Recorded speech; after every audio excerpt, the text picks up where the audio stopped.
Otherwise, we will. So let's try to recap. So what we had last time, we were talking about how the presence of a pole or zero will influence both the magnitude and the phase response.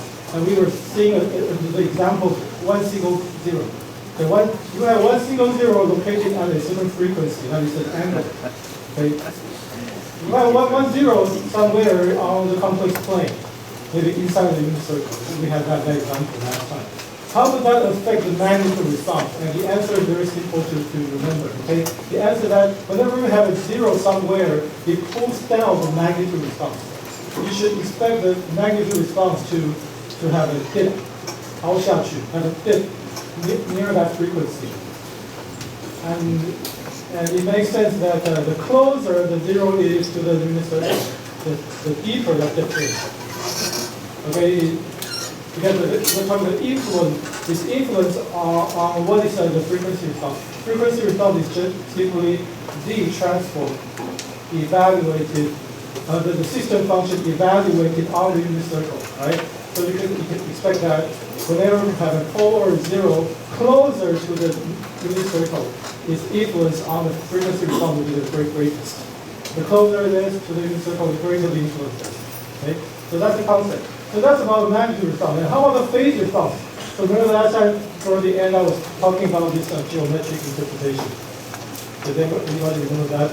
I was talking about the Earth and Venus and Sun.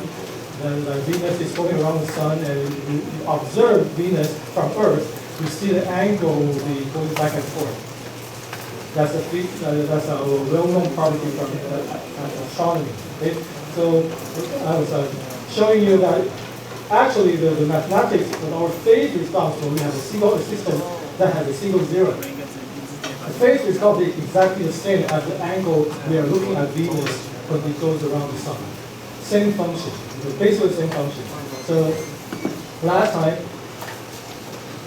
to summarize last time, so we're talking about when we have a single, let's see, a pole. The example of h of z, if h of z is 1 minus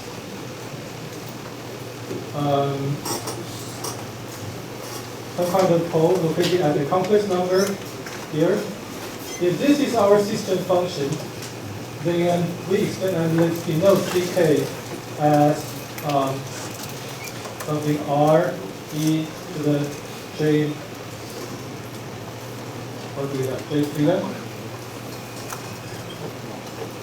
So this is a zero that is somewhere on the complex. So for now, let's assume that r is less than 1. Okay, so the zero is inside the unit circle. It doesn't have to be like that, but just for the sake of discussion. For the sake of discussion, let's assume that this is the angle theta, and this is a zero somewhere. Is it too small? People in the back, can you see the circle? Let's see a circle. So that represents a zero. Okay, we use circle for z. We'll keep using this notation. Circle for zero and cross. Cross for pole. We'll be using this notation throughout this semester. Right? Circle and cross. So let's say we have a circle zero somewhere on the complex plane. This is the z domain.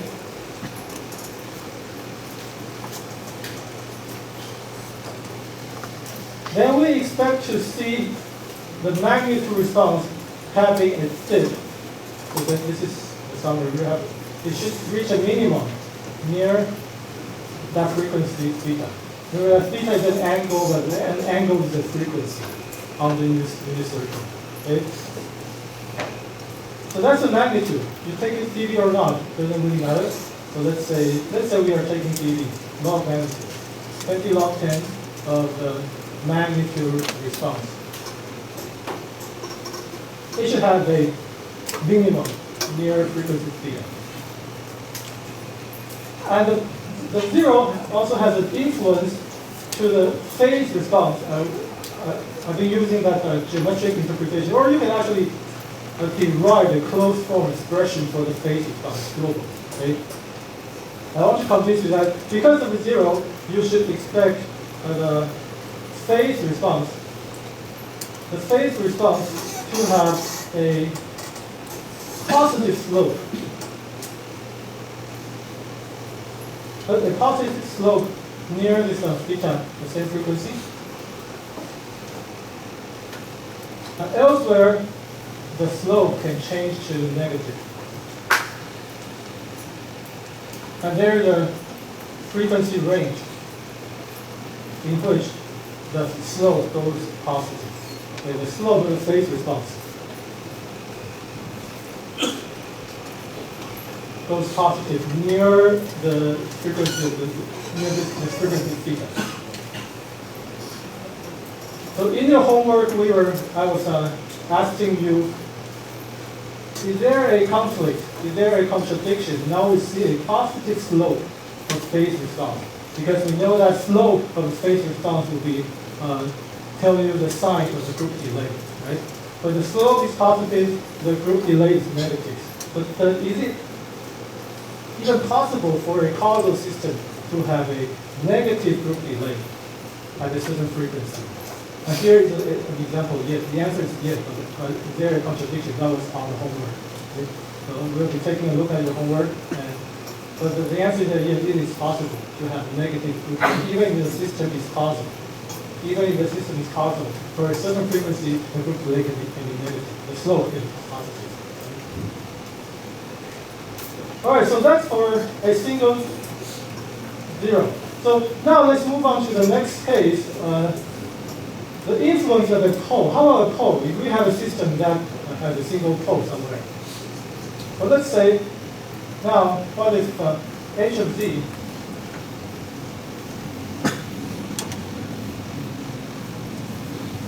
now, if h of z is 1 minus a certain pole,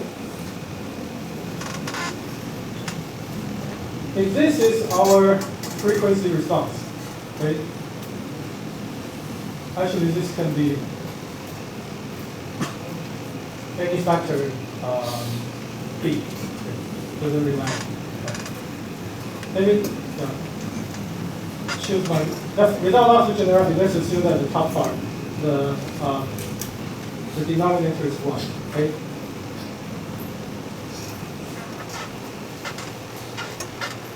So what do you expect the magnitude of phase response? What should they look like? How should they look like? Now we have a system that has only one pole instead of zero. Okay? And the answer is the phase response, the magnitude is 1 is the opposite. Whenever we have a dip for the presence of 0, we have a peak for the presence of a pole. Okay? Whenever we see a positive slope near that frequency for the case of 0, and now when we have a case of a single pole, the slope there is expected to be negative, exactly the opposite sign. Okay? And the reason is why? The reason is because now this factor occurs at the bottom, right? 1 divided by this thing. You know that when 1 is a complex number, and this thing here, this factor here is also a complex number for every frequency. That's why we know that when we divide 1 with a complex number, the phase is subtracted from there is a subtraction in the phase response, right? Division in complex number, the phase, the angle, there is a subtraction, right? And also the magnitude response should be exactly so. Yeah, let me just be explicit. So now this thing here will be 1 divided by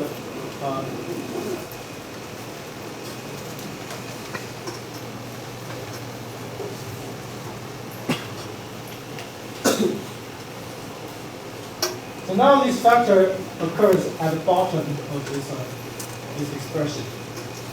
And therefore, the magnitude response. So let me just use another color. Okay, let me just use another color.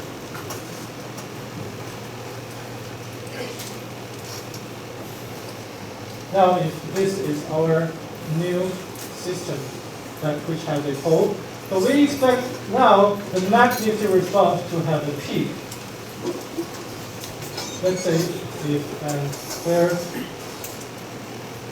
pk is r rp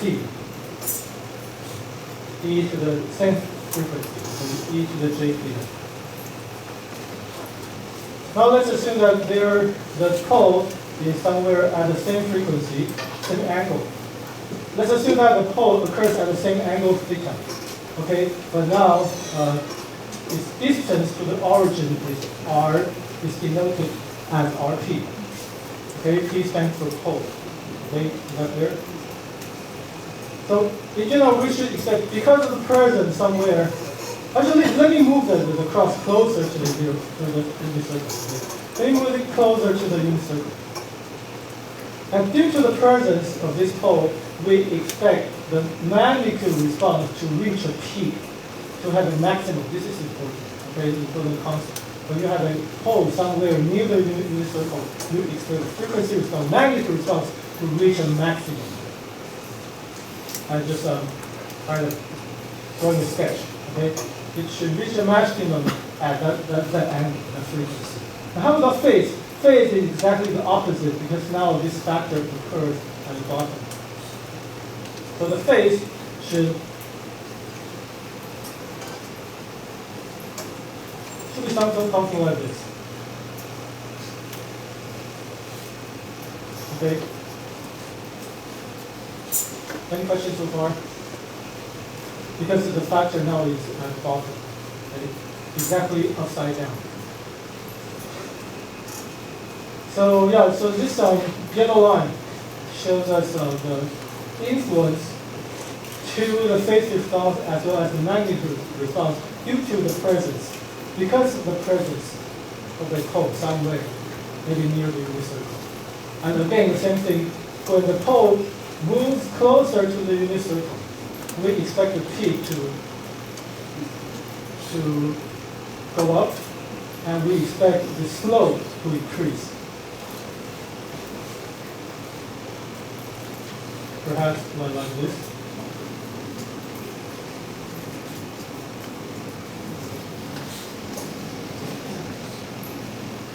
When this distance to the, when it approaches 1 from the positive side, this pole moves closer to the unit circle, we expect the phase response to have a steeper slope near that frequency, and we expect the peak to also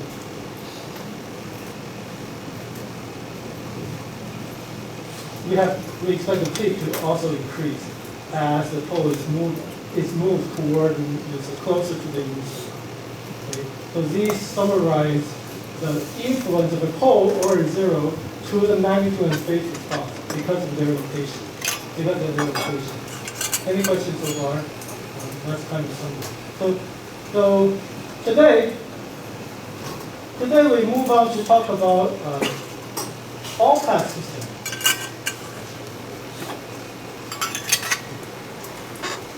Our first topic will be all-pass systems.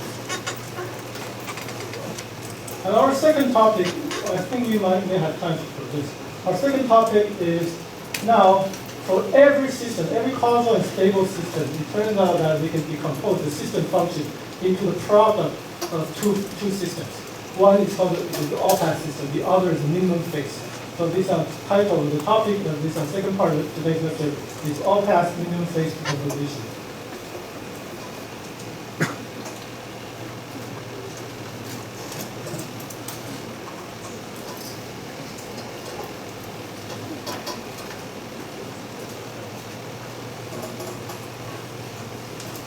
And we'll be showing that for the all-pass system, it has two properties. The first property is that its magnitude response is going to be a constant. For all-pass system, the first property is that the magnitude response, as we'll see, is a constant. And that's why it is called an all-pass system. Because however you change the frequency, okay, the magnitude response, the gain of this system is going to be constant. It's the same for everybody. The same for every frequency. So in that sense, every frequency passes, all pass. They all pass the system with equal gain. That's why this is called an all-pass system. And that's the first property. The second property is about the phase response. It turns out that the group delay, let me use this Greek letter tau group delay, tau is G, group delay. The group delay for every frequency is never negative. Every frequency, so we know that a signal consists of contribution from different frequencies, right? But for every frequency, the tau, the group delay, is going to be positive. Essentially positive. I forgot you actually need the equal sign off here. But anyway, essentially it never goes negative. Okay? And this property is it's the second property. Okay? Every component will experience a positive group delay when it passes through the system.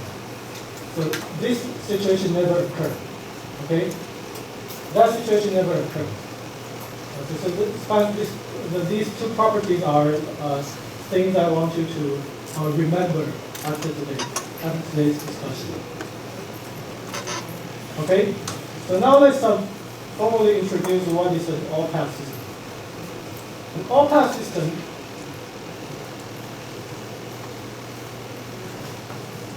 An all-pass system has a pole and a zero. One pole, one zero. But I should say, let's for example, for the simplest example, okay? The simplest example,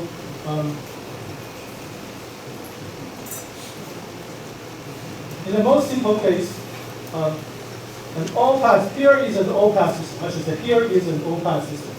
This system is very simple in the sense that it has one pole and one zero. The pole, let's say the pole is located at complex number A. Okay, the pole, the root of this function. Okay, the pole is located at A, which is a complex number. Where the zero is,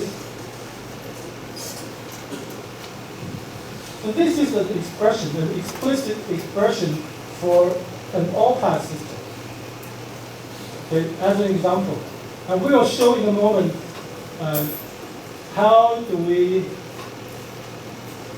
we'll show in a moment that its magnitude response is really a constant.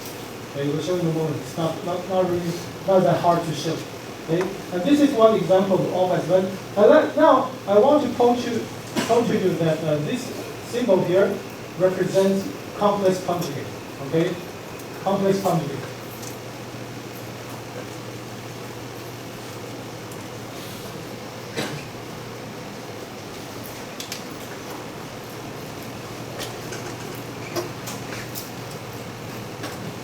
So it can help if we just find the location of the pole and the zero on the complex plane. Okay?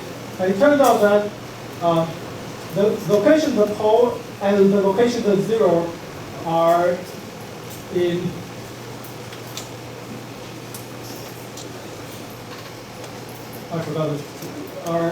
we call that they occur in pairs. And the location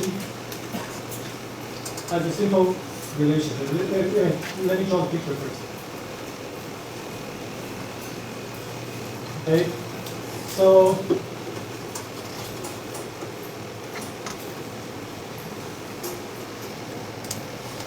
for the sake of maintaining stability, okay, let's assume that the pole is located inside the unit circle. Because we have shown that whenever a system function has a pole outside the unit circle, that system cannot be causal and stable. Okay, so for the sake of stability, let's assume that the pole is located inside the unit circle. So now we have a causal and stable system. Having a pole inside the unit circle, that's totally fine. It turns out that now, so this is the complex number A. Okay. a pole is located at complex number A.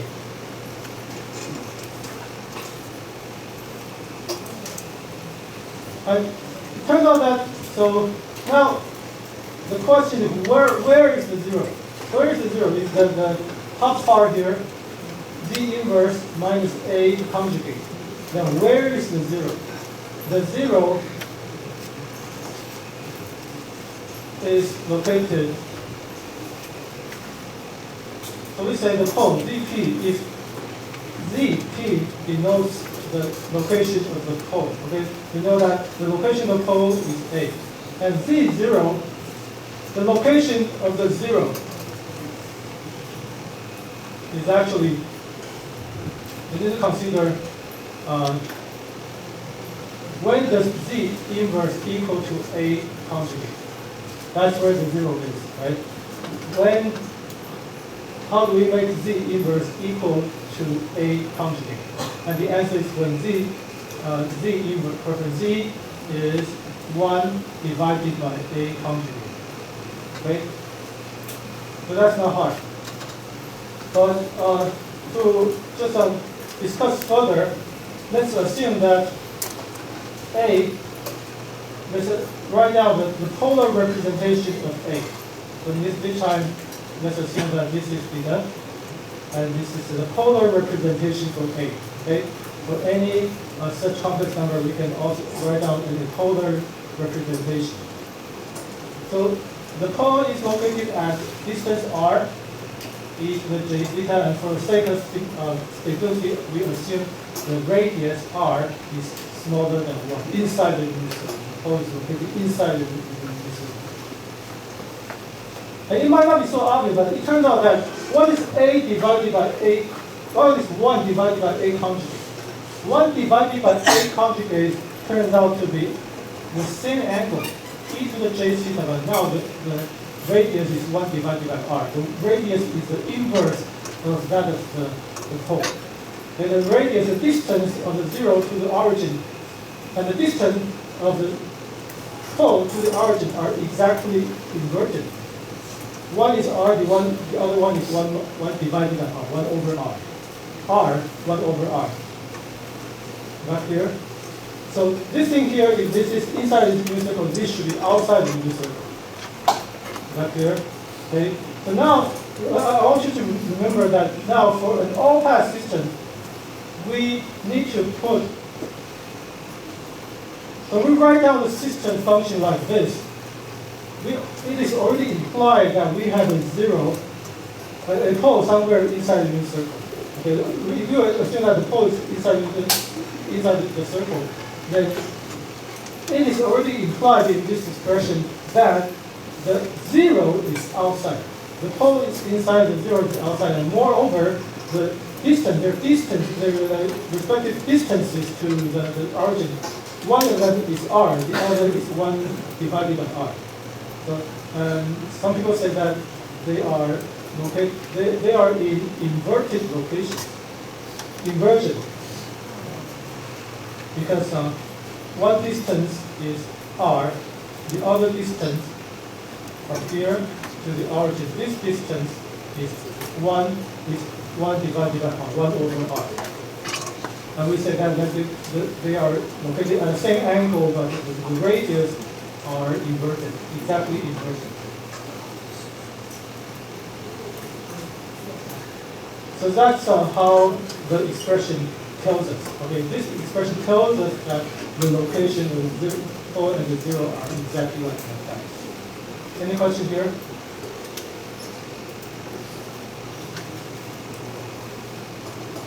Okay, so now, next, let's check whether or not the magnitude response of this system is going to be a constant. Let's prove it. Let's prove that the magnitude response of this all-path system is going to be constant. Okay? And it's not that hard. So let me just follow the step slowly. So check.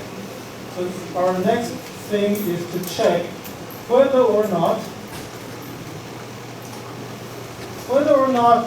our magnitude response would be a constant.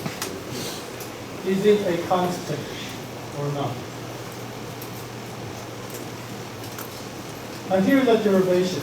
Okay, we will just plug in z equal to. We will just evaluate the system function on the new circle and then take absolute value. Not hard. So h, the system function evaluated on the new circle and would be just let's just plug it in 1 minus a z inverse, z being e to the j omega, so e to the minus j omega. Okay, at the bottom.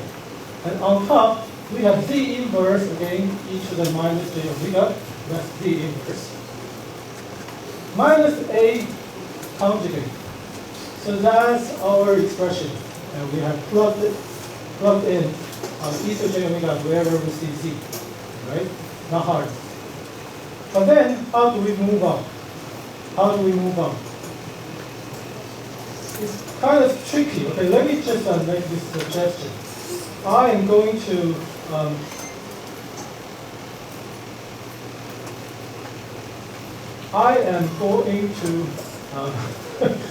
I'm going to just pull out this factor.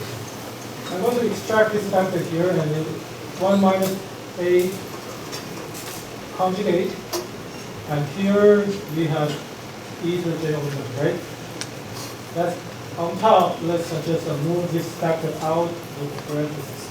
Okay? And at the bottom, we just copy everything. Okay? Right?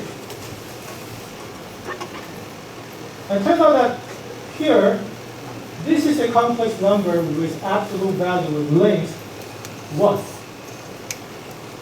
It's a unit vector, right?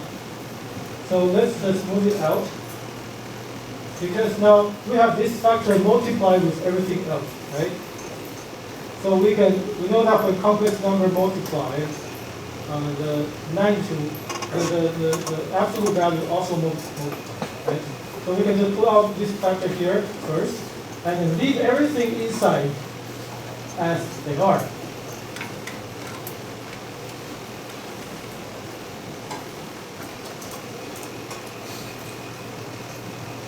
And already, we know that the first part is 1. This first part here is definitely 1, because it's a complex number on the linear circle. Right? This absolute value is definitely 1. Okay? And how about the second part? What is its absolute value? Does anybody notice that the top part and the bottom part are actually complex conjugate? 1 minus a conjugate e to the j omega. And e to the j omega's conjugate is e to the minus j omega. Whereas a conjugate, so a conjugate and a are conjugates, and e to the plus j omega and e to the minus j omega are also conjugates. So this is a complex number, and this is its complex conjugate. And when we divide one complex number with its complex conjugate,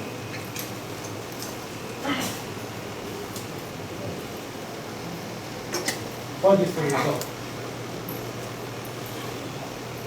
Phase shift, right? So that's right, okay? Because they have equal length. They have equal length, so whatever length the top part is, the bottom part also has the same length, same distance from the origin. So that's why the ratio, we take the ratio. Okay, let me be just more explicit. 1 minus a conjugate e to the j omega. So here, this is what we're looking at. A e to the minus j omega. This is what we're looking at. Complex number division. So the absolute value also divide. And we know that this one and these are going to be equal. The top part and the bottom part are going to be equal because they are mutually conjugate. So that's why you have reached the conclusion that yes, indeed, the magnitude response is constant, and in this case, in this expression, that constant is 1. The system has a unit gain, okay? The gain is 1 for every frequency. For every frequency. It's a constant.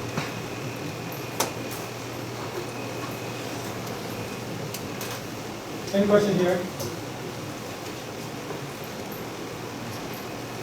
Okay, so before we move on to talk about the phase response, let me just mention to you that in general, an all-pass system,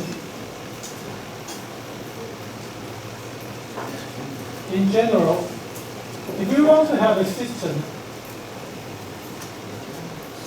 with a constant magnitude response for all frequency, of course we can have the case. Here's the case of having 1, 0, and 1 pole located at inverting locations. So that's one pair. But we can keep on adding more and more pairs, so zeros and poles. And require every pair to be in inverting locations, exactly like R and 1 minus 1 divided by 1 over R. We can have 2 pairs, 3 pairs, or multiple pairs, any number of pairs, so poles and zeros, at inverted locations. So just in general, to draw a picture, we can have a pair of pole and zero at a certain angle. And remember that, for example, I said that to keep the difference equation with all real coefficients, we actually need to put somewhere at the kind of image location, okay, to keep all the coefficients real. So if this is plus theta, we actually need another pair at minus theta, so that the resulting difference equation has all the real coefficients. But we can keep on adding more pairs. Let's say we have a real pole somewhere inside the unit circle. That's fine. And then we have, let's just make sure that we have a 0 outside at the inverted location. And we can keep adding more in, let's say, different places. Okay, as long as they are in the right location.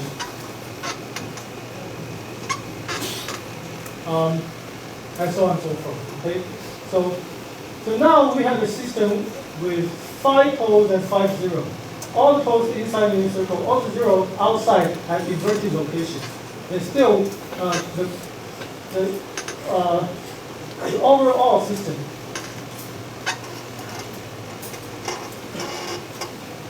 could be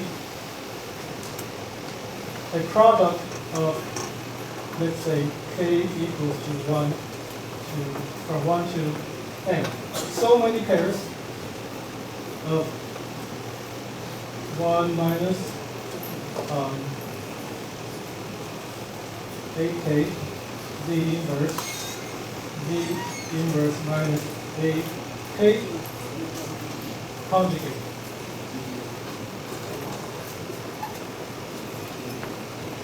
So if we just concatenate, keep adding more pairs of poles and zeros, still the overall, we know that the magnitude response, the overall magnitude response is going to be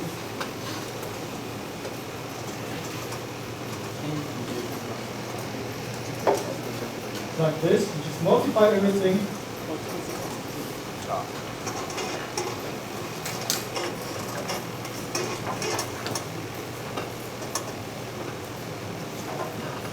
And since this is the product, right, so we can move the absolute value inside the product.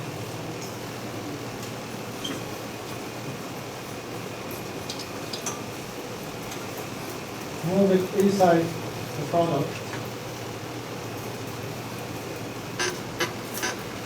So the result is 1 by 1 by 1 by 1. Okay? So the result is still going to be constant 1. Right? So this is kind of design concept. If for some reason you need to pull out more pairs of poles and zeros, please go ahead. You can still make sure that the overall magnetic response is a constant 1. This is doable. It is doable. All right?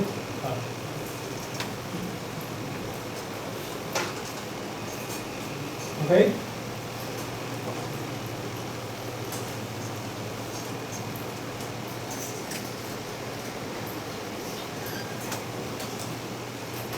Another comment. Okay, another comment. So know that last time we were talking about the influence to magnetic response due to the presence of 1, 0, right? And earlier I was talking about the influence of a pole to the magnetic response is exactly the opposite. It has the opposite influence to the magnetic response. So that's what having 1 pole or 1, 0. But now our system has 1 pole and 1, 0. 1 pole and 1, 0. So in this special example, we see that the influence to the magnetic response by the pole and by that 0 cancels out. Their influence to the magnetic response exactly cancels out.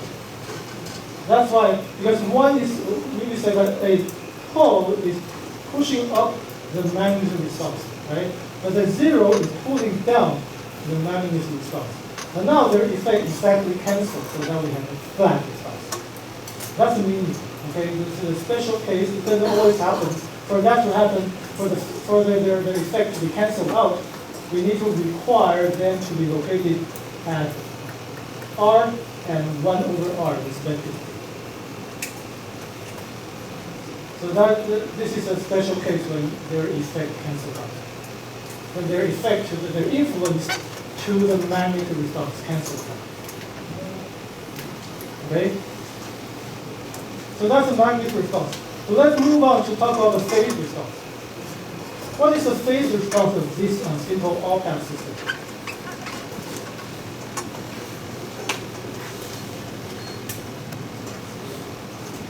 Now the phase response H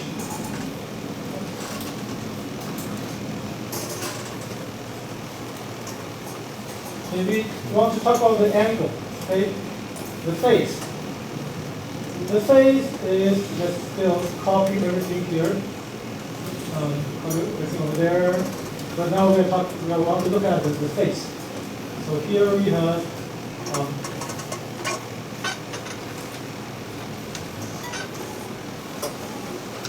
let's actually consider, let's work on this a little bit. Okay? Here is the system function evaluated on the unit circle, right? And so now let's just try to evaluate the phase of the entire thing here. Inside there, e to the minus j omega, 1 minus a conjugate. Copy everything here. But now we are going to be looking at the phase in a moment.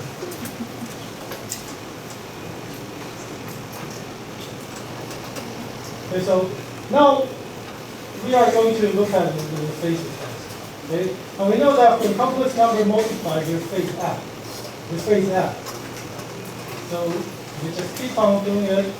The phase f, so here is the first part, e to the minus j omega, plus the angle of, just leave everything else in the bracket.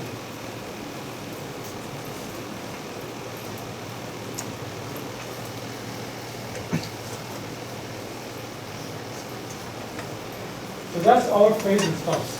Okay? And the phase response here, this part, this component is easy to evaluate. The angle of e to the j omega, minus j omega is simply minus omega. But how about the angle of this thing here? We need to work on it a bit more. Any questions so far? So the second component here is require a bit of extra work. Okay, so let me just copy things to this place. So we know that this, the overall phase response is going to be the first part, which is minus omega plus the angle of this entire thing. 1 minus A conjugate. So A conjugate, so now it might be convenient to, again, to use the polar representation. The polar representation, okay? So we have assumed that the pole, very good, we have assumed that the pole is located, we have assumed this polar representation, and let's substitute this polar representation into that equation, okay? So here we have A conjugate. A conjugate is R e to the minus j omega. And we have e to the j, actually it's theta, not omega. And at the bottom we have A, 1 minus A. A is R e to the j theta. Okay? And now e to the minus j omega. Alright? So I hope, so now we have, as I mentioned, we have some kind of complex number divided by its complex conjugate. Okay? So it turns out that the overall angle of this entire thing, will be equal to, and you can work it out, 2 times, there's an arctangent over here. And inside will be the imaginary part divided by the real part. Okay? But let me just tell you the result. It's not hard to check that the top part r sine omega minus theta, and the bottom part is 1 minus r cosine of omega minus theta. Okay? And you can work it out. It's not that hard. There's an arctangent over there because you're taking the angle. Okay, naturally, arctangent occurs in the equation. Any question here? Any question here? Okay, so certainly this is a valid, a totally legitimate, legitimate, a totally valid expression for the phase response. The phase response of this all-path system is the phase evaluated on the unit circle, right? But then, with this expression, can anybody tell me the reason why group delay is never negative? Let me say that again. Can anybody, by taking a look at this expression, tell me the reason why group delay is never negative?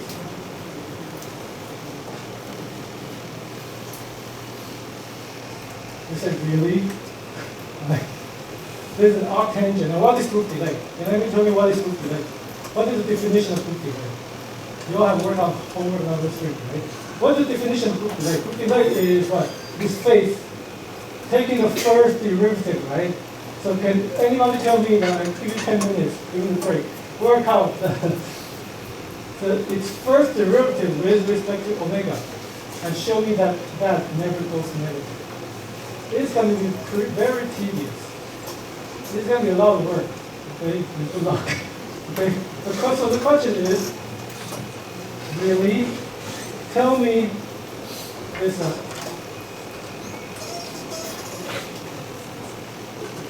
Is it really that if we take the first derivative, it is as a minus yeah. Is it really that the group delay, which is defined as the negative of this expression, the first derivative of phase with respect to frequency, is it really never negative for this system? The big question mark right here. And how do you convince yourself? How do we check on this? Homework number 4. Okay, so I'm going to say that, I'm just kidding. I'm trying to tell you that this is not obvious. Okay. At least to me. To me, this is not obvious. So whenever it is not obvious or things like this, I'm going to prepare a geometric interpretation. We will talk about that after the break. Okay? So let's take a break for 10 minutes.